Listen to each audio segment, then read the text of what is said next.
Hello and welcome to part 2 of Talking It.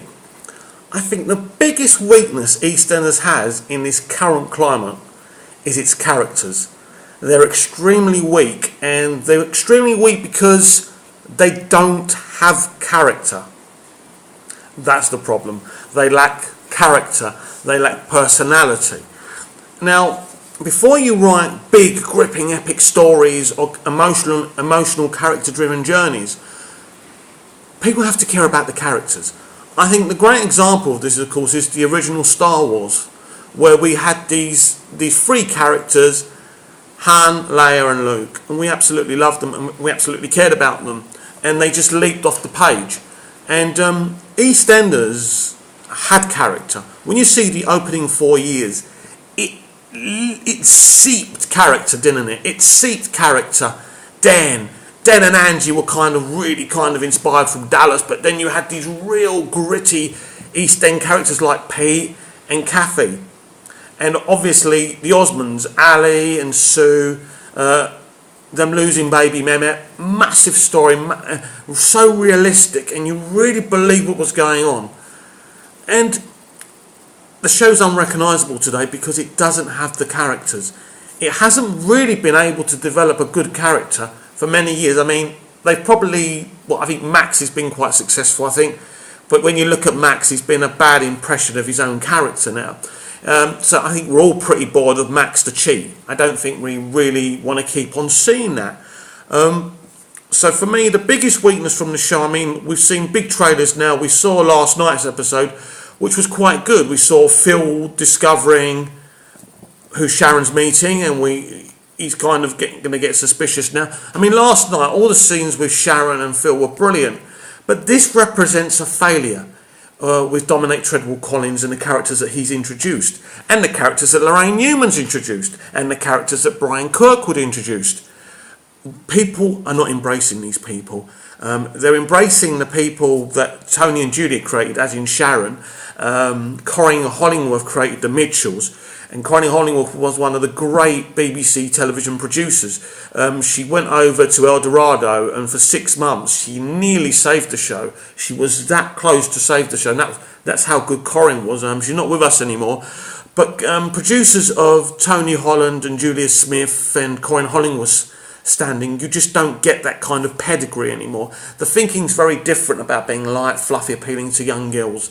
You've got to appeal to as many people as you can, and I think that's the problem with EastEnders. It's just appealing to the same old audience. The only people left watching EastEnders are kind of the younger girls that don't really care what's in front of them. People who demand great emotional stories, great storytelling, great drama, are not going to stay there and watch that. They're going to watch other things, and that is really what EastEnders is lacking these days. And as I've said before, the concept of the vision I have for EastEnders can make it one of the biggest shows in the world, the biggest British show in America, because I think by making it this big, massive Game of Thrones type thing where everyone's battling for the Walford Manor will be pretty amazing. We can still have the tiny soapy stories in a backdrop of what's going on, but I think having Chrissy Watts and Aaron Wilmot Brown and Danny Watts fighting amongst themselves for the Walford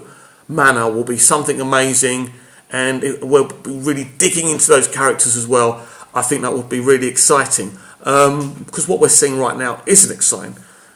Alfie's going to burn his house. It's not like we haven't recently had any Albert Square fires. It's just the same old thing.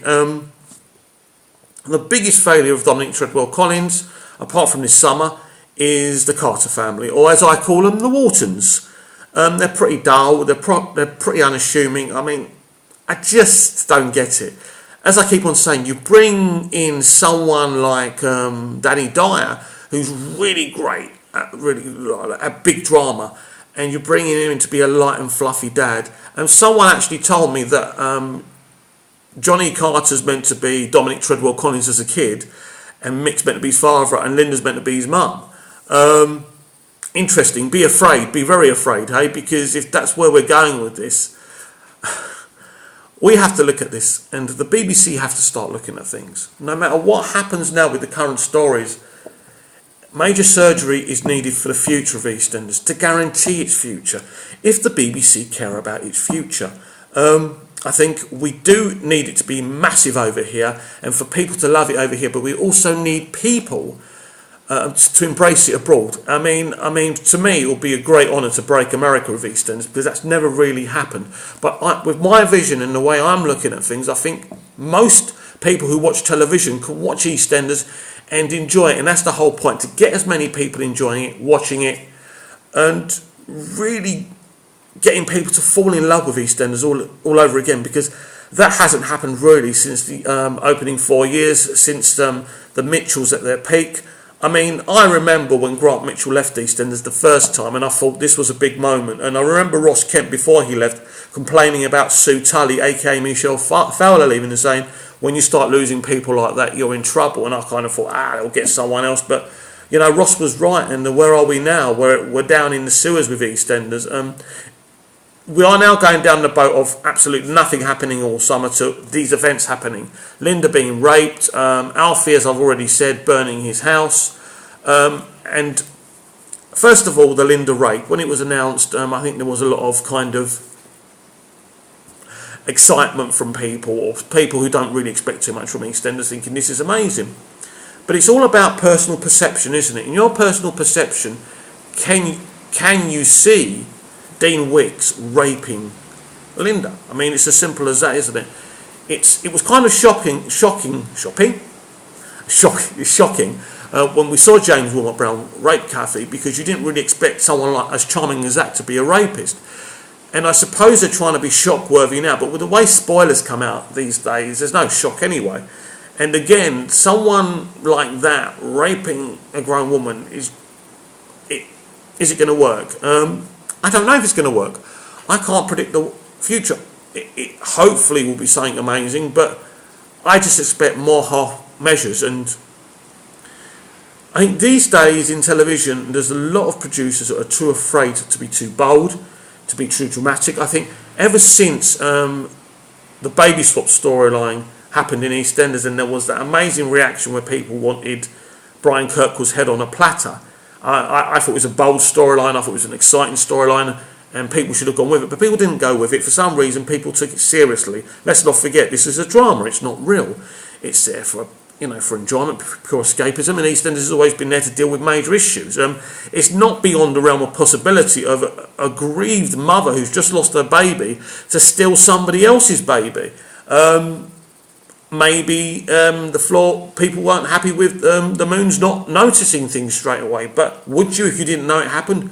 Would you if the baby didn't look that different? I mean, so the BBC have become frightened little rabbits where EastEnders is concerned, and now they have to become unfrightened. They have to be bold. They have to be willing to kill a character that we don't expect to see killed. Someone walking down the street gets stabbed, they're dead. A long-running character that we never expected it to happen. We need shocks. We need great emotional storylines. But first and foremost, we need characters that people enjoy.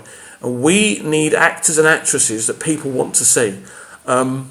When you look at someone as talented as Jeremy Sheffield in Hollyoaks, and you think, wow, how did they get Sheffield? I mean, he's a mature actor, he's not ancient or anything, and he's a good looking actor, but the job he's done as Patrick has been amazing. It's that type of level of casting that EastEnders just don't have. People will argue about Danny Dyer, but Danny Dyer was cast when he was down on his luck. He needed the money. Danny admitted that himself. I mean, I still think Danny's brilliant and he's got so much to offer EastEnders, but he's not being able to give his talents over to EastEnders because he's been cast as this kind of light-hearted father. Maybe eventually he will be chiselled away out. Maybe that's what Dominic's trying to do and make him a darker character, but he needs to play him to his strengths, or you might as well not have him there because it really isn't worth it. Right, so that's my EastEnders rant of the day. I want to be more positive about my next subject, and I can easily be more positive about my next subject, and that's Dallas. New Dallas is something I can't stop watching. Every morning when the episode's been is there available for download, I download it straight from when it's aired in America and I'll watch it. What Cynthia Cedre has done, the lady who brought back Dallas, who relaunched it, as the same show, by the way, has done a remarkable job. It's exciting, it's action-packed, emotional.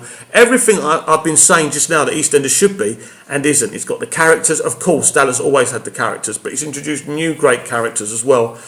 As I say, what she's done is amazing. This week's episode, again, was breathtakingly exciting. And it really, to see someone like Josh Henderson play JR's son, for example, and be so brilliant, and to be able to see elements of Larry Hagman in Josh, but in a new modern way, I think is absolutely brilliant. Patrick Duffy from the original Dallas, who plays Bobby, absolutely brilliant. Directed an episode last week. It's a pleasure to watch that show. I was a fan of the original Dallas, and I remember the original Dallas. Me, my brother, and my mum and dad sitting down. We would not want to miss it. We would feel like it was a disaster if we missed Dallas. And that's what's so brilliant about the relaunch. It's successful. It's the kind of relaunch that EastEnders actually needs. And Dallas is an absolute success. It will have a fourth season and a fifth and a sixth because people want to see. People are interested in the characters and the events the characters go through, and that is the pinnacle of storytelling. I think if we go back to I've not spoken about this in my two videos, but I want to talk about Once Upon a Time. Started off as a really great show, and now they're doing the Frozen thing. Now, to me, it looks like stemming from a lack of ideas, because that's easy to do the Frozen story, isn't it? As you know, coming from an animated movie that's the most successful, popular animated movie ever. It's easy to do that, but it's difficult to do something a bit more challenging. So it's a shame about that. Maybe it'll pan out better than I think it will.